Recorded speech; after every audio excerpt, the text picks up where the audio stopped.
Muy buenos días a todos. A nombre de la Dirección de Emprendimiento de la Dirección General de Investigación, Innovación y Emprendimiento de la Universidad Técnica Federico Santa María, les doy la más cordial bienvenida a nuestra charla Levantamiento de Capital y Constitución de Empresa, la cual se enmarca en el segundo ciclo de charlas, Ruta de Emprendimiento desde la Investigación e Innovación, que tiene por objetivo potenciar la generación de spin-off desde nuestra universidad. Hoy tenemos dos importantes profesionales que nos vienen a contar sus experiencias, logros y fracasos, teniendo como objetivo el desafiarnos a llegar con nuestra investigación e innovación a la sociedad. Ambos tienen relación con nuestra universidad y el 3IE. Ellos son Pamela Chávez y Edmundo Casas. La estructura de esta charla será primero la exposición de cada uno de nuestros invitados para posteriormente hacer una ronda de preguntas. Los invitamos a proponer preguntas a través del chat de Zoom. El motivar a nuestros académicos, investigadores, funcionarios y alumnos de posgrado a poder mejorar nuestra sociedad es lo que se busca por parte de nuestra dirección. Uno de los vehículos con los cuales se puede llegar a la sociedad y generar beneficio social a partir de las innovaciones e investigación es la creación de spin-off. Es por ello que escuchar de fuente directa el camino seguido, las alegrías y decepciones para lograrlo es fundamental. Justamente de estos temas nos viene a hablar Pamela Chávez.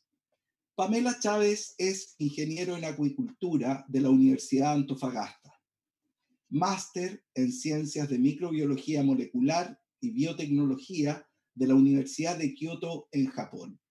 Posee un postdoctorado en la Universidad de Hawái en Manoa y un diplomado en tecnología, innovación y negocios de la Universidad Adolfo Ibáñez. Es cofundadora de la empresa biotecnológica para la minería Agua Manira, Sociedad Anónima, y creadora de la startup Domolif. Además, Pamela es directora ejecutiva de Fundación Minorte y asesora experta del programa Builder del Hub APTA. Destacada varios años seguidos dentro de las 100 mujeres líderes según el Mercurio y merecedora en 2 ocasiones del premio Aboni. Pamela, muchas gracias por haber aceptado nuestra invitación. Adelante con tu presentación. Hola, ¿cómo están? Para mí es una tremenda alegría estar con ustedes, conversando, más que nada compartir mi experiencia con ustedes. Es algo que a mí me tocó vivir hace muchos años, pero creo que hoy día esta experiencia es súper valiosa para todos aquellos científicos que están pensando o están viendo una posibilidad de emprender desde la ciencia y la tecnología. Así que yo hoy día quiero principalmente contarles esa historia y mostrarles un par de ejemplos de las cosas que hemos logrado hacer desde el sector privado. Bueno, como tú lo mencionabas recién, yo hice mi posgrado en Japón y en Estados Unidos. Y cuando volví, eh, la universidad donde yo estudié, que era la Universidad de Antofagasta, me recibió con los brazos abiertos y me dio una tarea que era impulsar la biotecnología en Antofagasta. No había nada relacionado con biotecnología. Estaba recién naciendo en Chile también. En el año 2000 se había secuenciado el genoma humano y eso impulsó fuertemente el desarrollo de compañías y de carreras de biotecnología. Entonces, cuando yo llegué a Antofagasta no existía nada y me tocó hacer un centro de biotecnología, generar también la carrera de biotecnología, que no fue fácil, no se quería hacer la carrera de biotecnología porque no se sabía qué tanto impacto podría tener en Chile y en el mundo, y especialmente en la universidad. Entonces, no fue fácil cuando aterricé, pero empecé a través de un proyecto MESESUB. Me gané ese proyecto MESESUB que era $1.000.000 en la época, en el año 2000, y con ello pude construir mi laboratorio porque yo no tenía nada cuando llegué a la universidad. Tenía todo prestado, la oficina, el computador, y logré generar un centro de biotecnología que no fue muy bien aceptado tampoco, porque se sentía incómodo esto de tener centros de investigación cuando ellos venían teniendo institutos. Entonces, al poco tiempo se empezaron a acercar las compañías de la zona y la primera compañía fue una empresa que recicla el agua o trata el agua servida y tenía tremendos problemas para poder hacerlo porque por los altos contenidos de grasa y entonces necesitaba ayuda de la biotecnología para mejorar los procesos. Y entonces empecé a trabajar con la compañía y me acuerdo que también traté de postular a un Fondesit, pero cuando postulé a un Fondesit, el máximo dinero que yo podía aspirar era a 30 millones de pesos en la época, que igual era un monto interesante, pero más que nada era más bien un monto que te servía cuando tú ya estás en un laboratorio trabajando. Y no a mí que yo tenía que construir todo, yo ni siquiera tenía un pHímetro. Entonces busqué y justamente Corfo tenía proyectos que estaban muy orientados a la industria y tenía esta compañía que tenía tremendos problemas. Y yo dije, bueno, y el fondo se postulaba por 300 millones de pesos. Entonces yo dije, o sea, qué genial, prefiero postular a 300 millones que a 30 millones.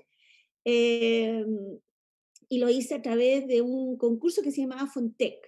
Y lo hicimos con la planta de aguas servidas de Antofagasta y nos adjudicamos el proyecto.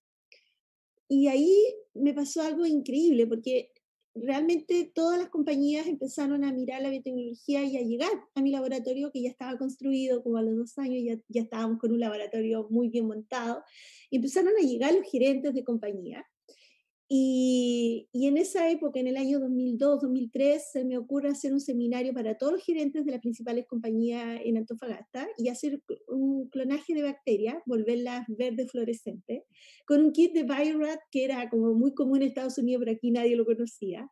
Y me acuerdo que salimos en la plana de Mercurio, en primera plana, y eso generó mucho revuelo porque de repente estaba en un laboratorio donde la industria estaba llegando todos los días con problemas que había que resolver y ahí empezaron a generarse muchos proyectos. Y más encima teníamos adjudicado un proyecto ya con la planta de agua servida.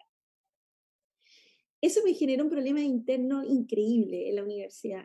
Y ese problema llevó a una frase que nunca más la olvidé y siempre la comento. Y es que un ejecutivo, o sea, un director de la facultad me dice, Pamela, lo que pasa es que la biotecnología es la prostitución de la ciencia, me dice. Entonces, eso a mí me impactó mucho, porque yo venía de haber sacado el doctorado en Japón, haber estado en Estados Unidos, donde mi tesis, por ejemplo, la financió una industria, una empresa. Entonces, yo siempre sentí que la conexión entre lo que yo hacía y la empresa era muy cercana y ojalá que mi ciencia ayude a la humanidad, o la ayude de verdad a mejorar procesos, que ayude a tener un reciclaje de agua. Y entonces estas cosas a mí me trastocaron. Bueno, eso se sumó a que en el año 2004 más o menos, teniendo yo adjudicado, imagínense, tenía el Fontec, más o menos 300 millones, tenía dos proyectos de Corfo para la industria del ostión y para la industria de la corrosión, que era otro problema de la minería, por 400 millones cada uno. Y habíamos adjudicado 1.600 millones de CONICET para hacer el Centro de Investigación de Minería CICITEM. Entonces, teníamos, la verdad es que en poco tiempo hice una cantidad de dinero para investigación que nadie tenía en la universidad. Y eso también fue un problema. Es un problema grande, tener mucha plata donde no hay mucha plata. Entonces, para colmo, se acercó una metalurgista de Codelco y me dice, Pame, tenemos que hacer una empresa y tenemos que emprender porque las mujeres tenemos que formar empresas también. Y yo venía, ya para mí ya eso era como la guinda de la torta, porque si venía haciendo todo esto con la industria, más encima dármelas de emprendedora, era súper complicado en el minuto, estamos hablando de 2004, 2005. Pero así hice la primera empresa, Biotecnologías Antofagasta, que fue el principio del fin mío en la universidad, porque generó mucho conflicto. Eh, y sin embargo, esa empresa fue increíble y ahí aprendí el valor del emprendimiento tecnológico, científico y tecnológico y lo amé. lo amé, porque creo que me identificó por todas partes. Y le quiero contar, porque tiene que ver con el levantamiento de capital. Fíjense que yo, cuando armamos esto, ni siquiera teníamos claro que íbamos a vender. Teníamos idea de cómo solucionar problemas. Habíamos armado un laboratorio, me había comprado una casa y en el garaje de la casa hicimos la empresa. Casi como un clásico sin saberlo, ¿ya? Y bueno, y resulta que armamos la empresa y yo postulé un capital semilla de Corfo y nos adjudicamos 43 millones de pesos. Y con eso postulamos a la 3IE, a la incubadora, porque teníamos nuestra primera patente. La idea queríamos prototipiar y presentar y patentarla. Y este era un kit rápido para detectar que existían bacterias de lixiviación durante la exploración de minerales. Entonces, en este tubo, un test rápido, se echaba un poco de mineral, el agua del lugar, y en pocos días daba una coloración y daba un crecimiento, y entonces nos permitía discriminar rápidamente si ahí era biolixiviable o no el material que estaba. Eso lo postulamos a las 3 y ahí me acuerdo que se presentaron así una cantidad de proyectos gigantes, pero ganamos y fue el primer concurso que lanzó la 3 y adjudicamos 50 millones de pesos, me acuerdo, y entonces iniciamos los trámites de la primera patente.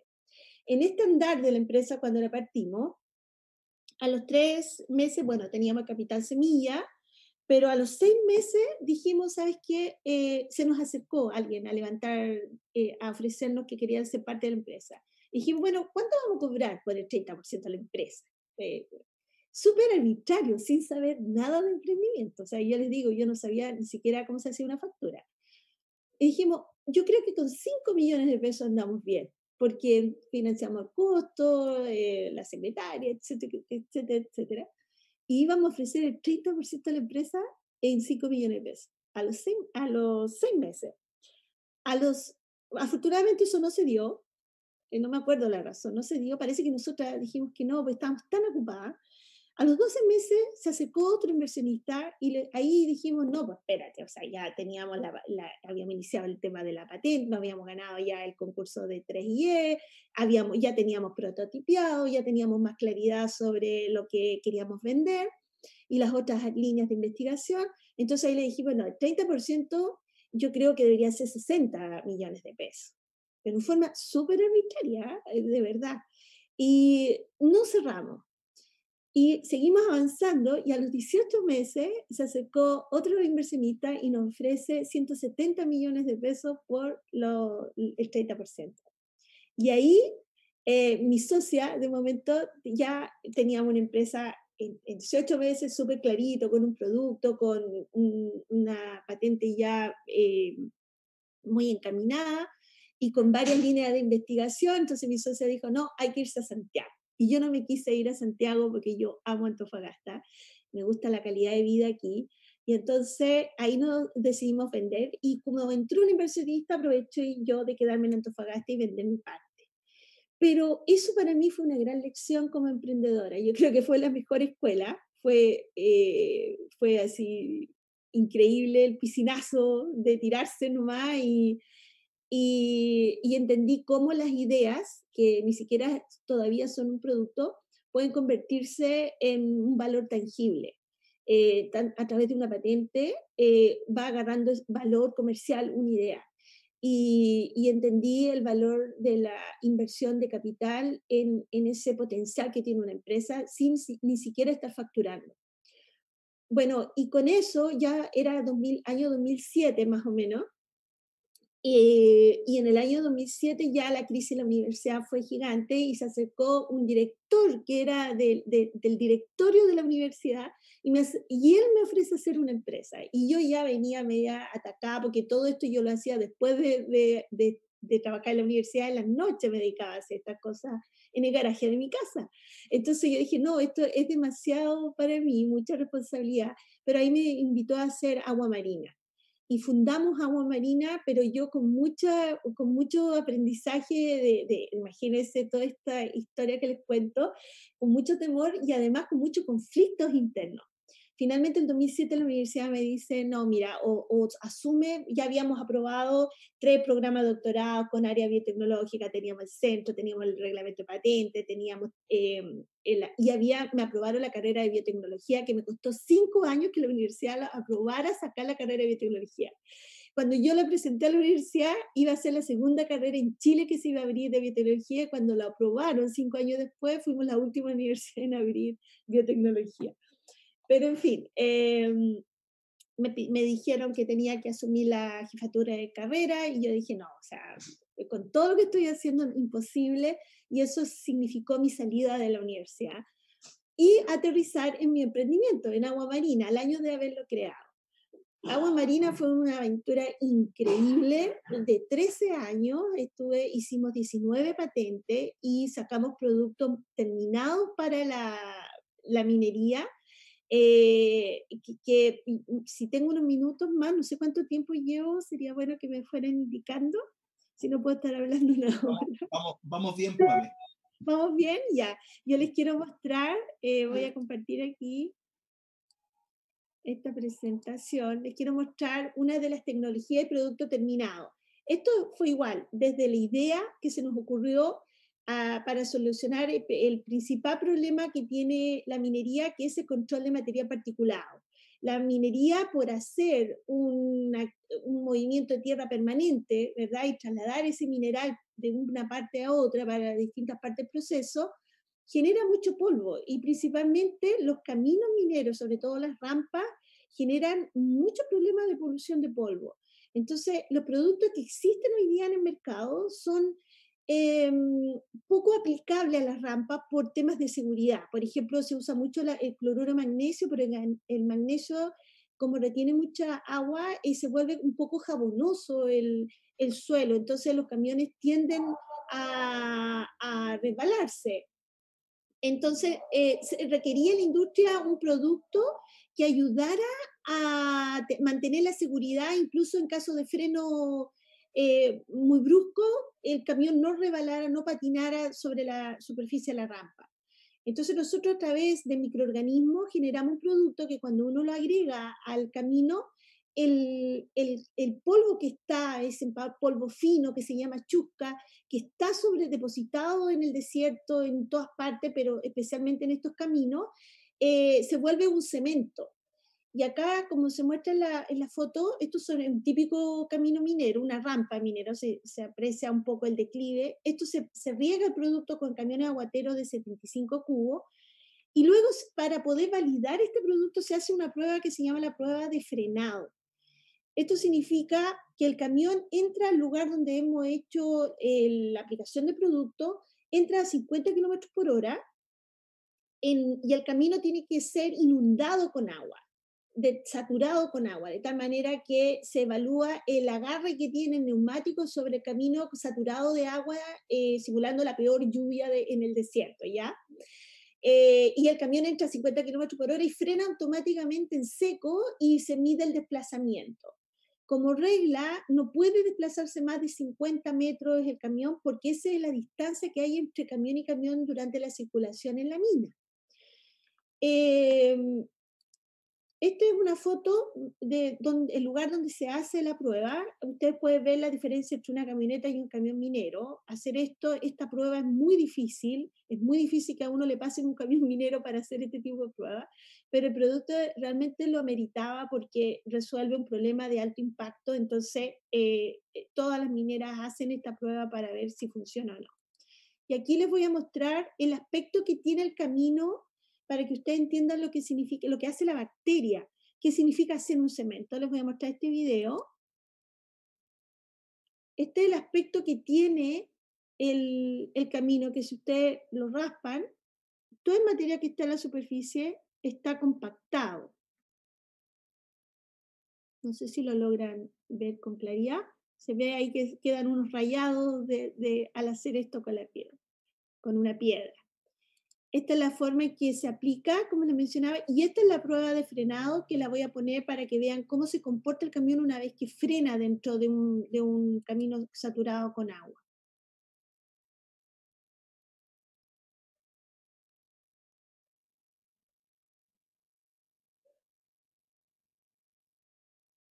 ahí frenó, ¿no es cierto? Y se ve que el camión va así porque frena en seco. Bueno, el promedio de desplazamiento es de 30 metros, 30, 32 metros, no más que eso. Y como ustedes pueden ver, no hay ninguna posibilidad, o sea, no se desvía el camino, no se dobla, las ruedas frenan perfecto. Entonces es un producto muy revolucionario en términos de seguridad. Pero por otro lado, también ayuda a ahorrar agua porque en un camino minero de esta característica, más o menos se riega cada 1 hora con agua. Eso significa 20 riegos en el día. Por lo tanto, este producto hace que por lo menos eso se disminuya a la mitad, o sea, que ese riego se disminuya un 50%, es decir, echando el producto 2 veces a la semana se puede mantener con la mitad de agua y el nivel de polvo se mantiene mayor a, o sea, se frena el polvo en un 85%, incluso más, ¿ya? Eso es el tipo de tecnología con las que nosotros trabajamos voy a dejar de compartir acá. Este es el tipo de tecnología de producto que nosotros desarrollamos desde la biotecnología, usando microorganismos para solucionar problemas de escala en minería. Eh, las áreas de investigación se convierten en producto y el proceso por el cual siempre hemos trabajado, que es partiendo de una idea y prototipeando, validando, esto que ustedes ven acá es una validación industrial con el cliente, para que eso finalmente termine en un contrato de uso en una minera. Después con los años, hace como 3 años más o menos, aprendí que eso lo había hecho la NASA y tiene una metodología la NASA para poder desde una idea llegar a la Luna. Y eso se llama los Technology Readiness Levels, los TRL, y que se dividen del 0 o del 1 al 9. Entonces, todos estos pasos que yo les comento de ir probando y de ir validando, tienen una metodología y que las principales empresas de tecnología mundial los usan, lo utilizan. Y nosotros, al principio muy intuitivamente, pero luego eso me llevó a mí a estudiar mucho sobre desarrollo tecnológico, fuimos incorporando estas metodologías y hoy día no solo lo hacemos para nosotros, sino que nosotros, en mi nueva empresa, porque ahora fundé una tercera empresa que se llama Domolive, esta empresa estamos ayudando a otra empresa, especialmente a científicos que arman sus empresas, a que puedan empaquetar más rápido y se equivoquen mucho menos que nosotras y que se demoren mucho menos que nosotras. Y entonces transferirle toda esta metodología para que rápidamente puedan empaquetar y escalar y meter al mercado entonces estas tecnologías. Esa sería mi presentación. Ojalá tengan muchas preguntas y que les haya servido mi experiencia. Gracias. Muchísimas gracias, Pamela. Muy buena la presentación y el relato de toda tu experiencia, de cómo desde la academia se pudo llegar hasta la sociedad al fin y al cabo con estas innovaciones e investigaciones. En tu caso, a lo mejor saliendo de la universidad, en otros casos, siguiendo en la universidad a los profesores y potenciando a alumnos de posgrado para que ellos continúen y el profesor a lo mejor, o el académico, el investigador, teniendo un porcentaje de propiedad dentro de la empresa. Muchísimas gracias, Pamela. Recuerdo a todos que las preguntas son a través del chat. Estamos recibiéndolas a través del chat, por lo cual aquellas personas que tengan preguntas, por favor, escribirlas en el chat para cuando terminemos la segunda presentación. Así como la generación de spin-off es un desafío, el poder levantar financiamiento es un hecho crucial y muchas veces crítico para la sustentabilidad y crecimiento de los emprendimientos en general. Habitualmente se dice que dentro de las claves de validación de las ideas, productos y o servicios son las ventas y el levantamiento de capital. Ambas son validaciones de externos que están dispuestos a comprar y usar en el primer caso y hacerse socio en el segundo caso. Sobre la ruta del emprendedor, de los avatares, dulzuras y amarguras del emprendimiento y en particular del levantamiento de capital, nos viene a exponer Edmundo Casas. Edmundo Casas es ingeniero civil electrónico y MBA de la Universidad Técnica Federico Santa María. Ha fundado varias empresas en las áreas de tecnología, restaurante, innovación y transporte.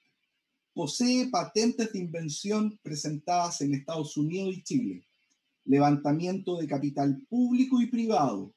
Se ha desempeñado como profesor en Chile, Colombia, Bolivia, México y charlas en muchos países del mundo. Y también se desempeña como mentor de nuestra red de mentores del 3IE Universidad Santa María. Fundador de una de las empresas de tecnología chilena más reconocida a nivel mundial, Cowell.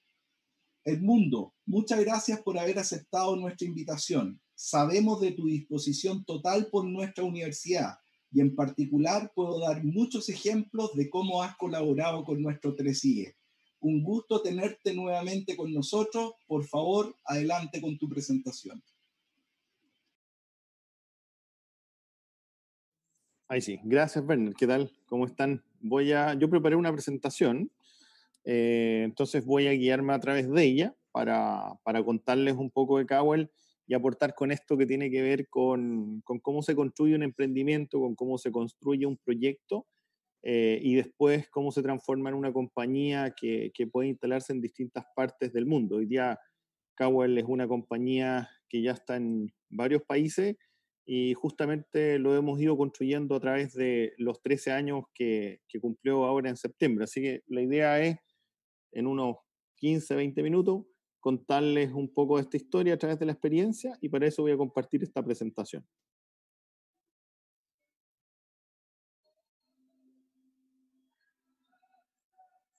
Creo que ahí están viendo la presentación, ¿verdad?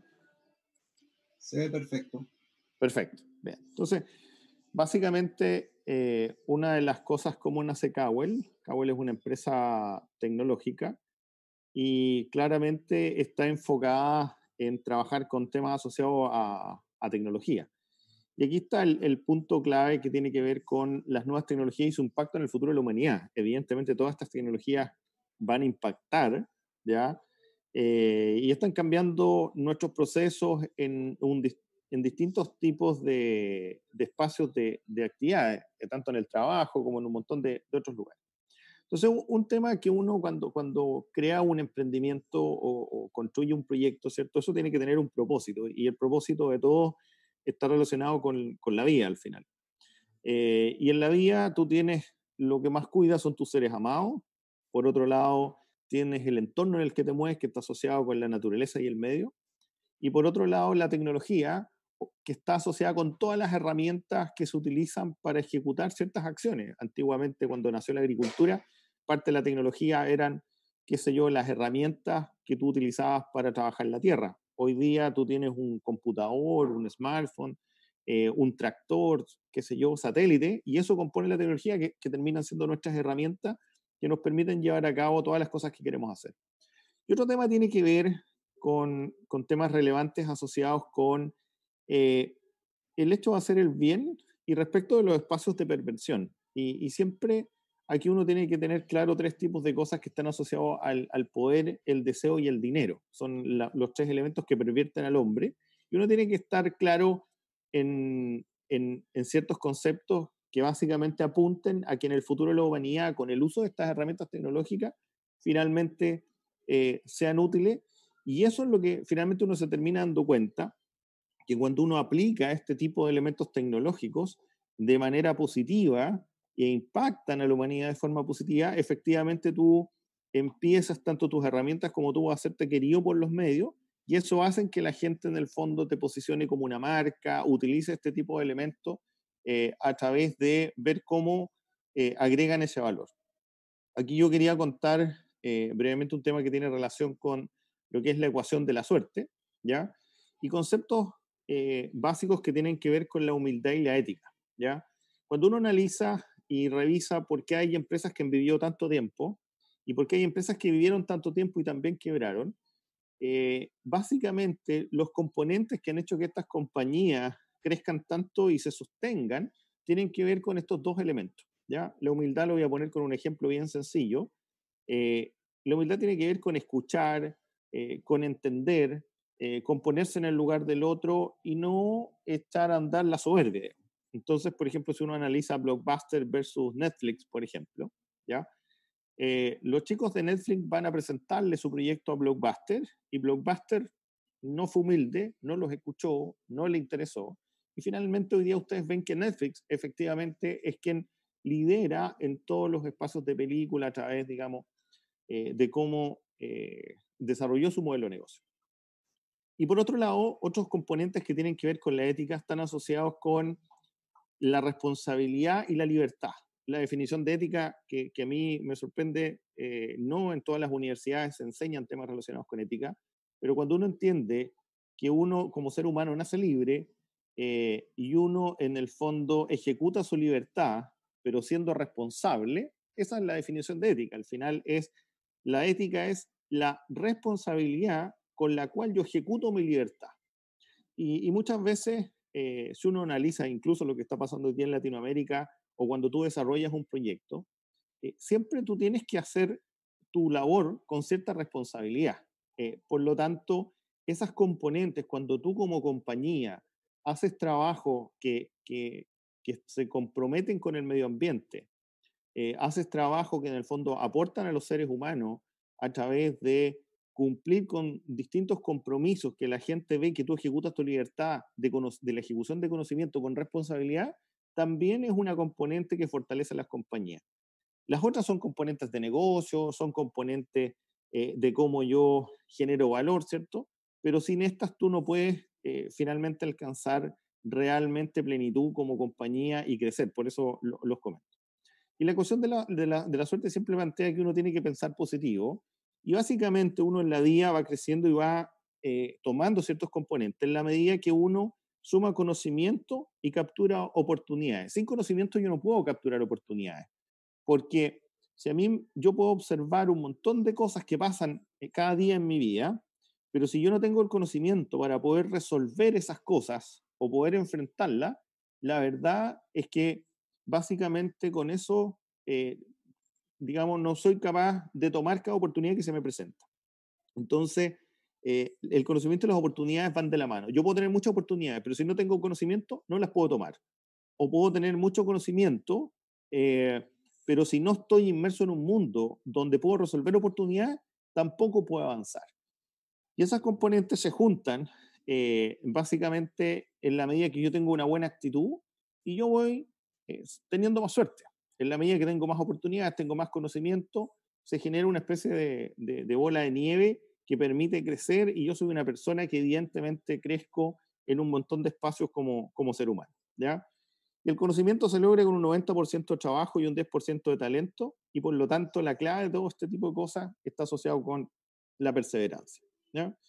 Aquí hago un breve resumen de la historia de la economía, porque finalmente uno crea compañías a través de la teoría del intercambio. O sea, tú tomas algo de valor que yo te doy, si es que tú en el fondo te interesa porque yo realmente te agrego valor y viceversa. Entonces, aquí uno puede hacer un análisis, este es un resumen que yo lo voy a explicar en medio minuto, pero básicamente la invención de la moneda nace en Grecia, ya antes de Cristo. Después Aristóteles, bajo esa misma lógica, trata de explicar la teoría del intercambio. En la Revolución Francesa, antiguamente todos los países trabajaban con modelos de reservas de oro. En esa época se eliminan, digamos, las reservas de oro y empiezan a aparecer los bancos. Entonces, antiguamente la gente cambiaba, qué sé yo, 3 sacos de papa por un cordero. Después hacían cambios a través de monedas por un bien o por lingotes de oro por un bien. Y después se crea todo el concepto de la bolsa en Ámsterdam y en Holanda, en Amberes, en Bélgica, ¿cierto? Y después pasamos a toda la era digital. Entonces, si uno analiza todos los procesos de intercambio, uno puede decir que pasamos de un espacio, digamos, de un mundo de tangible a un espacio de un mundo de intangible. Y los espacios de mundo intangible hacen que esto se democratice de cierta manera y llegue a todos. Por lo tanto, hoy día todos tienen muchísimas más oportunidades y antiguamente tienen menos oportunidades. Después, por otro lado, si uno analiza la revolución industrial, las distintas revoluciones industriales, la industria 1.0, cuando aparece la máquina a vapor y todo esto se empieza a incorporar dentro de la industria. Después, cuando aparece todo lo que tiene que ver con la energía eléctrica, después aparecen los computadores Y hoy día tenemos todo lo que tiene que ver con la industria 4.0, donde juntamos todos estos elementos que tienen que ver con capturar datos a través de elementos IoT, donde las computadoras están interconectadas a través de Internet. Por otro lado, los protocolos de IoT que en el fondo generan comunicación, y eso genera una tremenda cantidad de datos, y la aplicación de todos estos elementos por la recolección de datos permite evidentemente sacar muchísimo más partido. Entonces yo creo que uno tiene que ser consciente de estos tres elementos. Cómo se compone el mundo valórico, por un lado, cómo se compone el mundo que está asociado a la parte económica, por otro lado, y cómo yo agrego valor a partir de visualizar en qué industrias participo. Si yo junto esos elementos, eh, automáticamente lo que tú empiezas a darte cuenta es que tú puedes crear alguna compañía. Y aquí, en breves minutos, les voy a contar acerca de mi compañía que creamos, digamos, con otros electrónicos de la Universidad de Santa María y con un equipo bien interesante de ingenieros y hoy día de una diversidad de profesiones. Y cómo esto se fue expandiendo en distintas partes del mundo a través de tomar como base esos tres elementos que yo utilicé en la introducción de esta presentación, ¿ya? Y me tomé probablemente mucho más tiempo de lo que me voy a tomar en contar la historia de Cowell, porque creo que para cualquier emprendedor, para crear su compañía e instalarla, es necesario tener esos elementos sumamente claros, ¿ya? Cowell nace a través de Cristian y yo, Edmundo, que como ingenieros electrónicos de la universidad empezamos a hacer temas de desarrollo en la Universidad de Santa María, cuando estábamos haciendo nuestra tesis. Eh, Estábamos ahí trabajando en nuestras tesis en el magíster, en ingeniería civil también. Y con eso logramos hacer ciertos desarrollos que empezamos en ese momento a aplicarlo en temas de educación. ¿Ya? Si ustedes se fijan por ahí por el año 2000 y algo, estos eran los computadores que teníamos, y por otro lado, esta era la electrónica que se hacía en esos tiempos. ¿Ya? Y nosotros creamos cajitas de 10 watts de potencia, que eran las que comercializábamos para explicar y entender conceptos de física, a través de distintas componentes que enseñábamos de forma gráfica en los computadores con la gráfica que se permitía en ese momento. Eso empezamos a darnos cuenta de la importancia que tenían estos elementos, digamos, y la forma de cómo presentarlos. Y para poder presentarlos de una forma más interactiva, creamos en ese momento un sistema de generación de holograma, que fue nuestra primera presentación de patente, por ahí por el año 2007. ¿Y qué es esto que ustedes ven aquí al lado izquierdo de su pantalla? Donde se visualizaba, digamos, 4 personas observando sobre un prisma, o una pirámide invertida, o un tetraedro, cualquier figura geométrica espacial, y dentro de ella se componía a través de matemática vectorial, se generaban imágenes en 3 dimensiones que se reflejaban y se veían, digamos, dentro de ese espacio, y de manera bien ingeniosa nosotros lográbamos componer imágenes en 3 dimensiones dentro de esta estructura. Y fíjate que aquí aparece un tema que también es bien relevante. Yo me eduqué en la Santa María en pregrado y también hice mi magíster ahí, pero después tuve la suerte de estar en la Universidad de Stanford, ¿ya? Donde la componente de negocio asociado al conocimiento técnico y cómo se transfiere esto al mercado y cómo tú entiendes las lógicas de cómo agregar valor son muy fuertes, ¿ya? Entonces, aparecen otras componentes que tienen que ver con elementos de liderazgo, elementos de trabajo en equipo, elementos de estrategia muy fuertes, que te suman a todo el conocimiento técnico que tiene un ingeniero civil electrónico muy bien formado en la Universidad de Santa María, eh, que potencian estas habilidades y estas competencias que hacen que en el fondo tú empieces a aplicarlo. Nosotros en ese momento creamos Cold Power, ¿ya? Cold significa potrillo en inglés, Power de potencia es como el diminutivo, digamos, de horsepower. Nosotros hacíamos cajitas de 10 watts, en un horse son 700 y tanto. Empezamos a juntarnos con muchos espacios de emprendimiento. Ahí conocimos a Alejandra Bustaki. Alejandra Bustaki se sumó al equipo de Cowell en el directorio, y aquí aparece otro elemento que es importante cuando uno crea compañía, el tema que tiene que ver con innovar, transferir e inventar. O sea, primero no puede hacer las cosas solo y es muy difícil hacerlas todas, ¿ya? Y segundo, estos elementos son clave para que las personas sumen dentro de un equipo. Entonces, básicamente repartimos estos trabajos de la siguiente manera. Cristian, con su equipo de científicos, ingenieros, inventa distintos desarrollos. Yo estoy en permanente relación con la industria para entender cuáles son las problemáticas y a partir de lo que yo entiendo, prever cómo se puede resolver desde la electrónica, desde la tecnología, dar una solución, armar la solución, y una vez que yo ya tengo diseñada de cierta forma la solución que es transferible, la llevo en este caso al espacio de inventores para que la creen. Y por otro lado, tú necesitas redes, necesitas establecer y generar esa transferencia de manera mucho más agresiva, con una comunicación muy fuerte. Y esa comunicación fuerte, finalmente tú puedes inventar muchas cosas, tener un montón de potencial, pero si tú no comunicas lo que haces, no existe. O sea, finalmente la gente conoce y sabe y habla de lo que tú comunicas. Por lo tanto, si tú no lo comunicas, efectivamente la gente no lo va a conocer. Y en este caso, la Ale Mustaki, yo creo que es muy conocida, la gran mayoría de Chile la conoce. Ella es una excelente, digamos, persona en todo lo que tiene que ver con comunicar y transferir, digamos, lo que Gawel y todos nosotros hacemos. Entonces, se junta este equipo y cada uno tiene como valor cada uno de estos elementos. Y con eso generamos una propuesta de valor que tiene que ver con estas soluciones tecnológicas, ¿ya? Aquí se da un tema también interesante. Sumamos una primera inversión, por ahí por el año 2010, y pasamos de potrillo a potro, ¿ya? Cawel significa potro en mapudungún, ¿ya?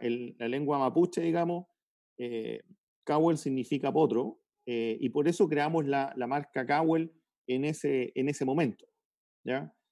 Porque dejamos de ser potrillo y pasamos a ser potro, así que probablemente pronto vamos a llamarnos Pegaso o un caballo con ala, algo así, ¿ya? Otro elemento que es muy importante tiene que ver con las redes, ¿ya? Cómo uno genera redes. Yo empecé a conocer mucha gente, conocí a la Ale Mustakis, conocí a la Paola Lux, conocí a Andrónico Lux, y conocí a gente del mundo de Microsoft, de las fundaciones, de IBM, científicos bien top con los que nos relacionamos, a Irwin Jacobs, que es el fundador de Qualcomm, en fin. Y esas redes también te permiten acceder a muchos espacios, ¿ya? Y aquí hay un tema relevante que creo que los emprendedores tienen que saber, pueden buscarse el libro, ya uno de los fundadores y CEO líderes de Intel creó este concepto que se llama el punto de inflexión estratégico. El punto de inflexión estratégico establece que las compañías hay que estresarlas y llevarlas a un cierto nivel, tal que la compañía es capaz de sobrevivir y pasar al éxito, ¿ya? O la compañía finalmente se desmotiva y finalmente, en el fondo, va al cierre de la compañía como tal. Y este concepto se los dejo para que lo investiguen, lo estudien y lo revisen. Nosotros en esa lógica constituimos una empresa con una determinada visión, trabajando con una lógica de innovación, armamos un plan de trabajo con un muy buen equipo, ¿ya? Armamos una buena estrategia, que es la que estamos ejecutando al día de hoy, un plan estratégico enfocado en el crecimiento, la que siempre analizamos y revisamos de forma permanente, y eso básicamente con el objetivo de alcanzar el éxito. Y aquí otro de los conceptos importantes, fíjense, estas son tecnologías existentes, y dentro de esta tecnología existente lo que nosotros hicimos en esto fue cómo nosotros mejorábamos lo que ya existía. Existían estas máquinas para corregir pruebas de alternativa, donde se marcan los puntitos, como todos damos, qué sé yo, la PSU, la prueba de aptitud, para los que son más viejos. Y se corrigen a partir, digamos, de pasar por un sistema óptico, y nosotros transformamos eso a través de una aplicación móvil que mira, en este caso, las pruebas de alternativa, las corrigen y de forma inmediata, de forma distribuida, hace la corrección. Y esto nos permitió sacar un primer producto que fue bien masivo. Después, otro de los temas que hicimos fue todos los sistemas SCADA de control automático que cuesta configurarlos, son relativamente complejos y visualizar las variables, y tienes que ser eléctrico, mecánico o químico para poder entrar a entenderlo. Nosotros lo simplificamos y presentamos las plantas en 3 dimensiones, como casi si fuese un videojuego, donde monitoreábamos todas esas variables, y además ahí empezamos a incorporar elementos de inteligencia artificial, donde hacíamos todo lo que era análisis, más bien machine learning, y después llevamos, digamos, construimos algunos modelos con inteligencia que permitían hacer análisis de las centrales, más allá de lo que te permiten los sistemas de supervisión y sistemas SCADA, a través de estas interfaces. Y ahí también generamos una propuesta de valor y generamos una diferenciación. La diferenciación es uno de los componentes más importantes en los negocios. Finalmente el cliente te compra porque tú te diferencias de algo respecto de otro, ¿ya? Y esos sistemas, esos elementos de diferenciación son claves en estos espacios. Y ahí nosotros empezamos a trabajar en temas relacionados con ingeniería, en temas con realidad virtual. Aquí tenemos varios clientes bien interesantes, como no sé, en Estados Unidos tenemos el MIT de cliente, trabajamos ahí también en desarrollo bien cercanos con la NASA. Nuestros principales clientes son las eléctricas, empresas de oil and gas, donde trabajamos con esto. Temas de robótica, temas de drones, todo lo que es Big Data, ¿ya? Muy fuerte en temas de oferta de industria 4.0. Y aquí fuimos sacando varias patentes, ¿ya? Y eso también creo que es muy importante para que entiendan cómo se genera valor en una compañía. La compañía se genera valor a través de los productos que yo obtengo, ¿ya? Y yo diría que los valores son más bien en cómo tú armas una buena estrategia comercial y cómo armas una buena estrategia financiera, ¿ya?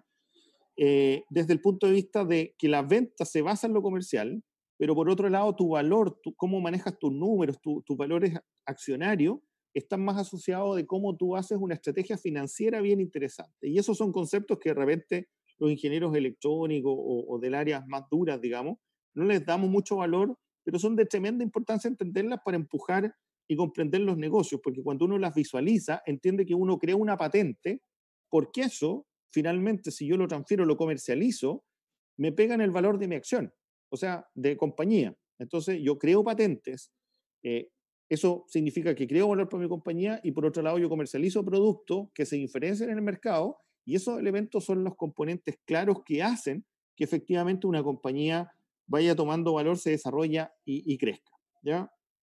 Hoy día Cowell tiene patentes en Chile, en Estados Unidos y también tenemos derechos de autor. Ahí podemos hablar una hora, si quieren, de estos temas de patente. Solo lo menciono acá, de que las cosas que creen traten de registrarlas.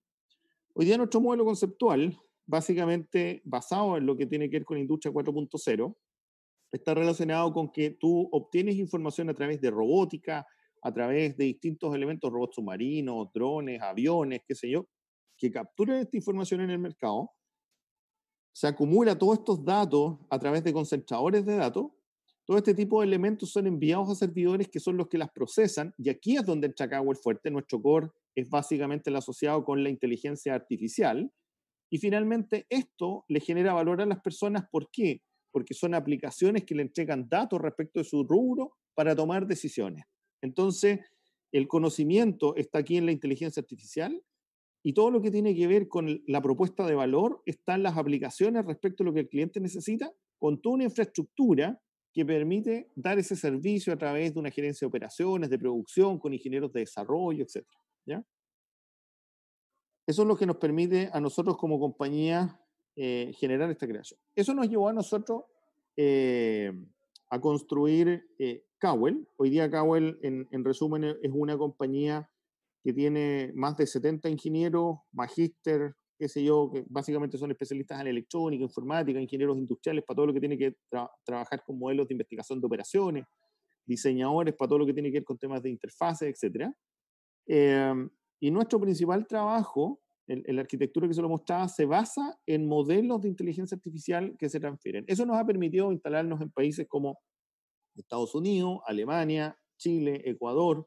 Ahora estamos abriendo Perú, ¿ya? Colombia también. Y aquí hay un tema bien interesante. En cada país tiene sus propias formas de trabajo, tiene sus propias culturas, tiene sus propias leyes, tiene sus propias constituciones, y bajo esa estructura uno tiene que crear y cumplir con los sistemas de impuestos y un montón de cosas. La verdad es que dependiendo de cada país, uno se va dando cuenta si es más o menos complejo crear una compañía en los distintos países. Nosotros nacimos en Chile en 2007, en Ecuador nos creamos ya hace unos 2 años, lo mismo que en Estados Unidos, ¿ya? Y en Alemania nosotros operamos allá bajo una lógica apoyados de una universidad en Múnich, eh, para comercializar, digamos, y dar soporte a algunos desarrollos que tenemos en Europa. Ahí después en las preguntas, si quieren, podemos ayudar a responder cómo en cada uno de los países hemos creado cada una de estas empresas, y cómo hemos sido capaces de instalarnos y desarrollar a través de una estrategia. Nuestra estrategia en general es asociarnos con alguien local que conoce, digamos, el ecosistema, y por otro lado, Kawel toma una participación dentro de estas compañías. Entonces, básicamente, hoy día, por ejemplo, en Kawel Estados Unidos, la empresa se llama Kawel Inc. En Ecuador es una empresa de sociedad anónima, Kawel S.A., y en Chile, por ejemplo, es una sociedad por acciones, ¿ya? Y así nos hemos ido creando con estudios de abogados. Lo más importante también, y esto es muy importante para los emprendedores, siempre tienes que tener buenos abogados y buenos contadores, ¿ya? Esa es la clave, digamos, para tú poder operar bien en los distintos países, ¿ya? Y por supuesto un buen producto, y eso depende de cómo es tu equipo y la gente del mundo de la ingeniería. Estos son nuestros productos. Básicamente son productos que trabajan en inteligencia artificial. Nuestro rubro principal hoy día está enfocado a la visión artificial. ¿Qué hace Kawel? Manda drones, manda robots submarinos, manda aviones. Estos toman fotografías o videos, los transmiten en tiempo real a servidores de Kawel. Los servidores procesan esta información y generan alertas. Entonces, ¿qué hacemos nosotros hoy día de forma principal como rubro? Porque siempre una de las grandes preguntas dicen, oye, Kawel hace un montón de cosas. La verdad es que Kawel está enfocado en visión artificial a través de modelos matemáticos que resuelven de manera bien eficiente temas relacionados con reconocer fallas, reconocer posibles riesgos, y por lo tanto nos toca vigilar y resguardar muchos oleoductos y muchas líneas de transmisión eléctrica. Esta misma matemática, esta misma tecnología se aplica en otras aplicaciones como la supervisión de plantas productivas o, por ejemplo, a través de visión artificial uno puede mirar un formulario y corregir pruebas. Y todos estos elementos finalmente componen lo que hace Kawel en sus conceptos de eh, visión artificial. Aquí, por ejemplo, tienen un caso de cómo detectamos fallas en los pollos. Aquí tienen, por ejemplo, reconocimientos de personas, ¿ya? Dentro de una oficina. Acá tienen, por ejemplo, el hecho de contar y reconocer personas a través de visión artificial, ¿ya? Aquí podemos reconocer distintos elementos para trabajar dentro de un formato de visión. Aquí puedes reconocer animales, etc. Eso es un poco a lo que nos dedicamos en Kawel. Esto ya es matemática, me lo voy a saltar. Son modelos que se trabajan principalmente con TensorFlow y Keras en los modelos matemáticos y cosas de ese estilo. Eso es lo que yo les quería presentar. Así que gracias por el tiempo y el espacio de conversación. Excelente, Edmundo. Muchas gracias por tu presentación, exposición con explicación directa y sencilla de cómo formar la empresa, cómo lo hiciste, y la organización que hoy día ya tiene más de 70 personas, esta historia, estrategia y fortaleza de Kawel, un orgullo de Chile y un orgullo que haya sido formada por Sansano, por alumnos, exalumnos de nuestra universidad. Bueno, tal cual lo habíamos dicho previamente, ahora pasaremos a la ronda de preguntas. Ya hay varias preguntas acá. Tenemos un tiempo acotado, así que vamos a ir rápidamente y ojalá que las respuestas sean bastante acotadas también a lo que es la pregunta, porque hay algunas preguntas bastante amplias. Primero voy a hacer en general varias de las preguntas, no son preguntas, son comentarios y felicitaciones, así que aprovecho de dárselas. Felicitaciones, Pamela, justo hoy en el Día de la Mujer Emprendedora. Varios felicitan a Pamela por su exposición, también varios felicitan y se hacen orgullosos de la presentación y los logros que ha tenido Edmundo con Kawel, así que como Sansano algunos lo reconocen también, así que esas son, y ambos muchas felicitaciones han recibido por acá. Vamos a las preguntas. Pregunta corta para ambos podría ser, no, me la podrían responder. Para obtener inversores, ¿ellos se acercaron o estuvieron en una página o red de inversionistas? Pamela. En mi caso, yo he hecho todos los tipos de inversiones que te puedas imaginar, desde el capital semilla, lo típico. Hemos tenido a lo largo de mis empresas, hicimos, como les comentaba al principio, la primera empresa se acercaron muchos industriales que querían invertir en esto de la biotecnología, que era súper nuevo. pero luego en Agua Marina, por ejemplo, tuvimos Capital Ángel, y todo ocurrió muy rápido en todos los casos. Luego hicimos un private equity chileno, un fondo de inversión chileno. Luego yo compré a todos mis socios, compramos al fondo, rearmamos la sociedad, se acercaron nuevos inversionistas privados, tipo family office, y luego con ellos levantamos en Silicon Valley, en uno de los principales fondos de Estados Unidos, que es Khosla Ventures, que para todo el mundo, siempre todo el mundo te dice que es casi imposible atraer fondos de inversión para Chile, porque la mayoría levanta en California para ir a Estados Unidos, para ir a México, a otros lados, pero que ellos invirtieran acá en Chile, de hecho, era la primera vez. Así que hemos tenido de todo, en realidad. Okay, gracias, Pamela. ¿Algo, Edmundo? Para complementar lo que dice Pamela, yo creo que es súper importante entender cómo funcionan los fondos, ¿ya? En Latinoamérica, los fondos funcionan de forma disgregada, desordenada. En general, en Latinoamérica no hay fondos de riesgo, ¿ya? Sino que más bien son fondos que van por el equity o por tu nivel de ventas de la compañía y el potencial que pudiese tener. Pero ese potencial es bien castigado y normalmente van a la revisión de los estados de resultados y tu balance, ¿ya? A diferencia de Estados Unidos, que en Estados Unidos se separan de manera sumamente clara tres formas de inversión. La primera, que tiene que ver con fondos ángeles, ¿ya? Que un ángel te pone entre 1 o 2 millones de dólares, más o menos. Eso es como lo que te pone un ángel para apoyar tu emprendimiento. Después tienen los fondos de inversión de riesgo, que es una segunda clasificación, y esos fondos de inversión son bastante claros, existen, están los listados, existen espacios de aceleración, instituciones bien reconocidas como por ejemplo, no sé, Way Combinator u otra, que en el fondo te ayudan a que tú presentes a los fondos, y esos fondos de inversión son los que efectivamente después te colocan inversiones, y esas inversiones son más interesantes. Estamos hablando ahí de un promedio, podría ser de 10, 20 millones de dólares, dependiendo del negocio también, ¿ya? Y después ya vas a otro modelo que tiene una relación más directa y que tiene que ver con fondos de inversión que van al equity, ¿ya?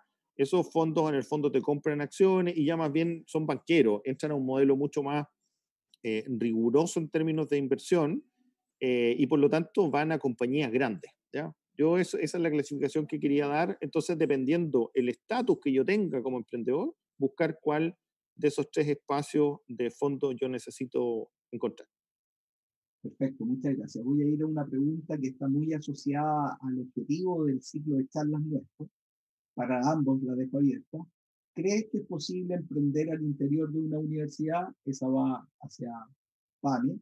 Y en el caso del mundo, complementando esa misma pregunta, ¿cómo ves el trabajo entre profesores e investigadores con sus alumnos de posgrado para poder que los alumnos de posgrado sean los que potencien el spin-off después y el profesor siga dedicándose a la academia? Primero que nada, quiero agradecer todos los saludos, son todos muy cariñosos. Efectivamente, también a todas las mujeres que están deseando emprender, darles mucha fuerza y que lo hagan. Y sobre todo a las científicas de Chile. El talento, las mujeres es el 50% del talento del país. Así es que con muchas ganas hay que tratar de incentivar que el emprendimiento femenino ocurra. Dentro de la universidad, por cierto, la universidad ha cambiado mucho, desde la historia que yo le conté del año 2000 a hoy, ha cambiado totalmente. Y afortunadamente también las políticas públicas.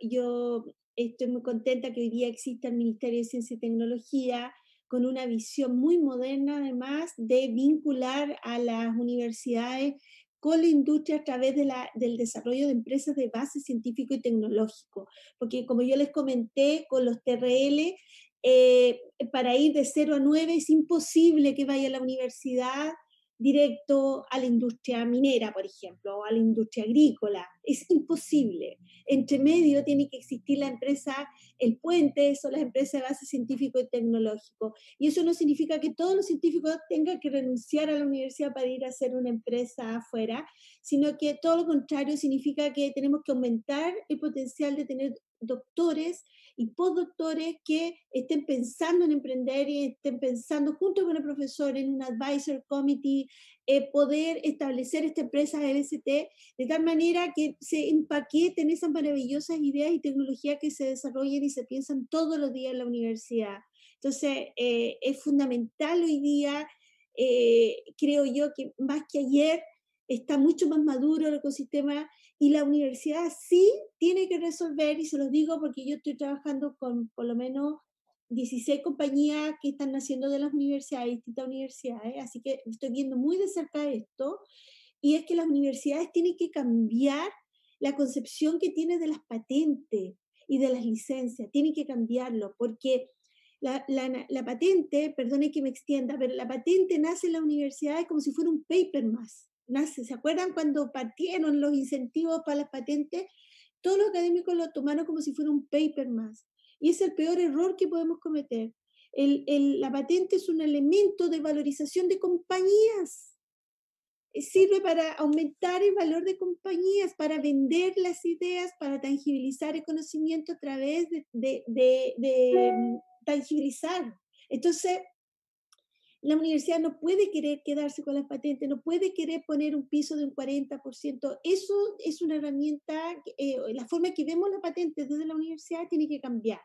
Y en eso hay mucha pega que hacer todavía. Los científicos tenemos que ayudar que eso ocurra en beneficio de nuestra sociedad, de las universidades también.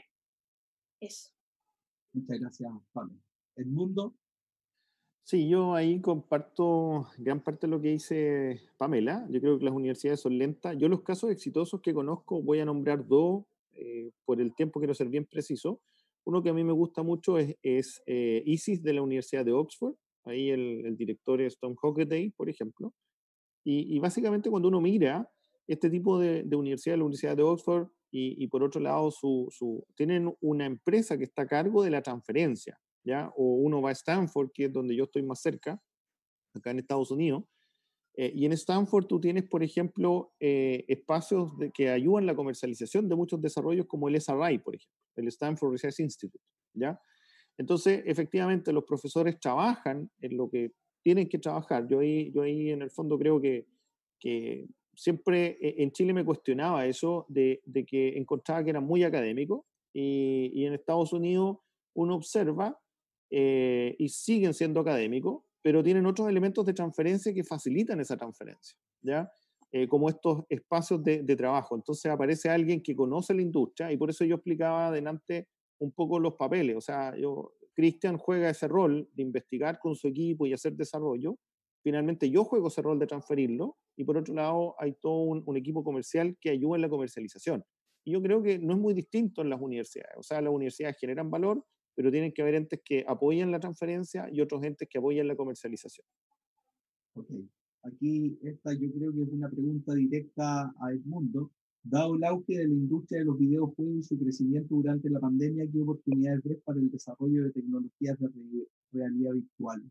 ¿Cómo que crees que podrían competir con productos ya establecidos en la industria? Es fuerte. Me tocó participar en una charla de Mark Zuckerberg en la Universidad de Stanford hace un tiempo atrás. Y Mark planteó un tema súper interesante, digamos. Él dijo, mira, una universidad hoy día tiene 10.000, 50.000, incluso hasta cerca de 100.000 estudiantes, pero la verdad es que esos son pocos en términos de lo que podría ser si es que uno trabajase con modelos de realidad virtual y clases, digamos, en línea. O sea, una universidad perfectamente podría tener 1.000.000 de estudiantes y atenderlos a todos en paralelo con este tipo de tecnología, ¿ya? Y ahí hay una gran oportunidad. De hecho, Cowell, una de las divisiones, trabaja fuerte, la división de educación de Cowell trabaja en eso. Cowell hace poco creó la Cowell Academy y justamente enfocado en eso. Hoy día nosotros enseñamos y transferimos cómo se usan estas tecnologías y cuáles son los beneficios que generan para la industria, porque otro de los temas que uno observa es que en Latinoamérica la gente no sabe qué es la inteligencia artificial, no sabe la diferencia entre realidad aumentada y realidad virtual, las confunden. Y evidentemente, si tú no conoces eso básico, no puedes aplicarlo. Para eso nació la Kawel Academy, pero al corto andar nos dimos cuenta de que en realidad los mismos sistemas autómatas pueden enseñar muchísimo hasta que lleguen con un ser humano al otro lado que les explique muchas cosas. Por lo tanto, ese tipo de tecnologías te permite no atender solamente a miles de alumnos, sino que puedes atender fácilmente a millones de alumnos. Y lo que va a pasar es que de aquí a un rato, instituciones como la Universidad de Stanford o Harvard o Oxford o Cambridge o la Universidad de Tokio, qué sé yo, las distintas universidades renombradas, se toman el mundo porque la gente va a preferir haber estudiado en ciertas entidades de marca a través de programas en línea, que ya se dan mucho, a través de programas semipresenciales o a través de programas presenciales que hasta hace mucho tiempo atrás, digamos, era muy complejo porque no existía la tecnología que existe hoy día. Y más aún, la pandemia eso lo va a adelantar porque hoy día mismo estamos haciendo esto, digamos, en línea. Seguramente si lo hubiésemos hecho en un estatus normal, hubiésemos estado en un auditorio de la universidad de manera presencial. Ok. Una pregunta, varias preguntas hacen referencia a lo mismo, la dejo para que la contesten puntuales ambos. Con respecto a la internacionalización, ¿cómo se apoyaron? ¿Cómo generaron la red? ¿Cómo generaron el networking internacional? ¿Cuáles podrían ser los tips para buscar una buena red internacional? En nuestro caso, mira, los procesos de internacionalización primero parte, ¿no es cierto?, con tener las patentes en los países que uno va a vender. Eso es fundamental. Y bueno, eso requiere tiempo y requiere hartos recursos, así que muchos de los dineros que uno levanta van en esa línea. Y segundo, también en nuestro caso no pensamos aliarnos con empresas locales, fuimos bien agresivos en ese sentido de llegar y vender nuestro producto fuera nomás. Y todavía es algo que está pasando y por lo mismo tal vez sea un proceso mucho más lento, pero no imposible.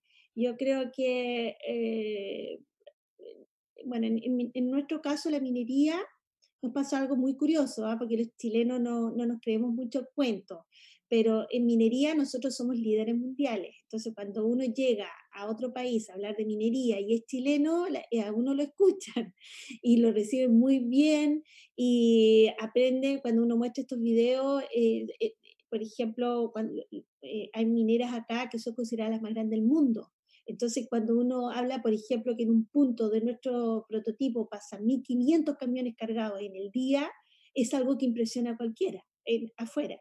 Entonces, también uno tiene que creerse el cuento que donde está parado y lo que estás desarrollando es de clase mundial. Y estás en la industria y en el lugar donde lo puedes realmente demostrar que es así, con los niveles de desgaste, con los niveles de uso. Entonces, en ese sentido, hemos tratado de hacer hacernos cargo también de esa responsabilidad y tratar de posicionar productos de forma directa. Okay. Y eso. En el caso nuestro, la apertura fue directa. Yo creo que es muy importante ir a los países, o sea, viajar, conocer, establecer relaciones, porque lo que nosotros hicimos fue crear Kawel en cada uno de los países en los que estamos. Creamos Kawel en Estados Unidos, creamos Kawel en Ecuador, creamos Kawel ahora en Perú, por ejemplo. Y lo que hicimos fue, en cada lugar que abrimos la compañía, evidentemente dejar a un encargado local, un gerente general local con su equipo, y eso normalmente son locales porque efectivamente ellos conocen la cultura, saben relacionarse, conocen la red del país, conocen cómo funcionan un montón de elementos, y uno evidentemente coloca la tecnología para que a través de este equipo local, digamos, de cada país, se transfiera. Por lo tanto, ahí el principal tips para lograr eso, yo ahí recomiendo que viajen a los países, conozcan, generen confianza. La confianza es muy importante para que después, hay que pensar que uno deja su empresa después en manos de un tercero, que es el que la ejecuta. Por lo tanto, esa persona tiene que ser sumamente confiable y jugada, digamos, para hacer crecer la compañía.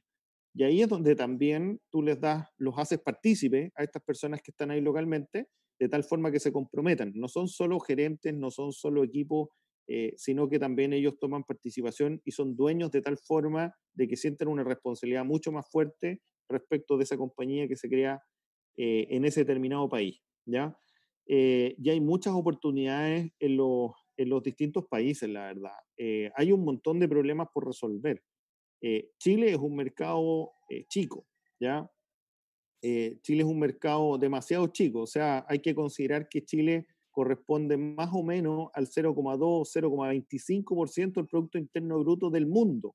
Entonces, si tú piensas que vas a hacer negocios en Chile, estás solamente capturando el 0,25 del Producto Interno de lo que generan todos los países. Es demasiado chico. Entonces ahí el mensaje es salgan afuera. Y hoy día se puede hacer, pero de todas maneras, de manera bastante simple.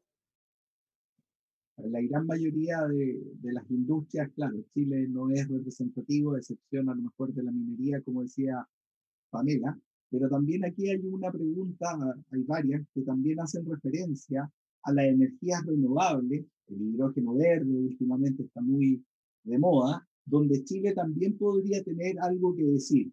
¿Qué opinan ustedes? ¿Qué proyecciones ven desde su punto de vista de la biotecnología, desde la inteligencia artificial? Abierto. Bueno, de hecho Chile, específicamente Antofagasta, aparte de tener esta actividad minera increíble, que es el único lugar en el mundo donde hay tanta minera concentrada en un solo territorio, en un territorio tan pequeño, hoy día se ha convertido en un hotspot de energía a nivel mundial. Y los niveles de inversiones que está teniendo y los parques de captura de energía solar, por ejemplo, son gigantes. Y esto es una industria que está recién partiendo. A eso sumémosles el litio y todo lo que se viene en desarrollo de baterías y de conservación de la energía, que yo creo que es la gran limitante. Todo eso ocurre en el mismo territorio. Entonces, ustedes están mirando una región que se está convirtiendo, quiera o no quiera Chile, es decir, lo quiera tomar o no lo quiera tomar, Chile se está convirtiendo en un centro de polo de desarrollo tecnológico que va a ser increíble. Y a eso, además, le podemos sumar todo lo que viene en términos de espacial. O sea, no solo se descubren todos los días nuevos planetas, prácticamente, o estrellas en nuestro territorio, sino que además hoy día, con toda esta locura de viaje espacial, toda esta nueva era de viaje espacial que estamos teniendo, hoy día tenemos que ir a construir a Marte, tenemos que construir en la Luna. ¿Y dónde vas a probar todo eso si no es en el desierto de Atacama? O sea, todas las condiciones, todas las soluciones que nosotros tenemos en términos de know-how de la industria en minería van a ser muy útiles en la industria de la carrera espacial. Y en ese sentido, si no somos capaces de capturar eso y mirarlo como un hub tecnológico que ni siquiera ya es especializado, o sea, es demasiado grande, no somos capaces de capturar y posicionarnos bien, de capturar este valor, ciertamente lo va a capturar otro. Y entonces ahí tenemos que jugar un rol súper súper importante y creernos el cuento, porque eso está pasando en Chile, está pasando en la segunda región. Segundo, Yo comparto lo que dice Pamela en el siguiente sentido, que efectivamente Chile es un país que tiene mucha riqueza, pero tiene muy baja masa científica tecnológica, ¿ya? Tenemos muy buenos profesionales, pero cuando tú entras a un polo de desarrollo, por ejemplo, en cualquier país desarrollado, en Estados Unidos, por ejemplo, tú te das cuenta que Chile es muy difícil que compita en que tú llegas a un centro, por ejemplo, centros de investigación en San Diego, en California, y tienes un centro donde tienes concentrados 2.200, 2.500 PhD investigando respecto a un tema. Ni la suma de todos los PhD que tienes en Chile logran esa concentración y están disgregados en distintos tipos de conocimiento. Entonces, ahí nos falta una masa crítica. Yo la verdad es que admiro al ministro que tiene que ver con todos los temas de ciencia y tecnología en Chile, porque creo que es una tarea enorme, con presupuestos bajísimos, con muy poco juego desde el punto de vista de la aplicación de investigación y desarrollo en Chile. Chile es un país que sigue vendiendo materia prima. Yo el otro día leí una discusión que a mi parecer me parece casi absurda. Si Chile si Chile en el fondo se enfocaba en vender servicios, más bien enfocado a modelos comerciales, o si Chile en el fondo se sumaba a la industria 4.0 y a la que viene, que va a ser la 5.0, donde ya empezamos a meterle temas más biológicos.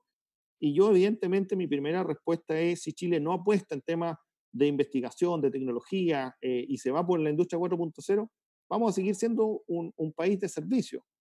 Y evidentemente nos vamos a quedar atrás y no vamos a seguir siendo un país en vías de desarrollo y cuesta alcanzar el ser desarrollado. Entonces, a lo que voy yo es que Chile es un país con mucho potencial, la gente de afuera lo ve, viene para acá, captura el valor y ese valor lo desarrolla en sus propios países. Tenemos empresas chinas que vienen y capturan, digamos, el potencial de Chile, pero esa economía permite el desarrollo de China o de Estados Unidos o de los países pero nosotros no capturamos ese valor.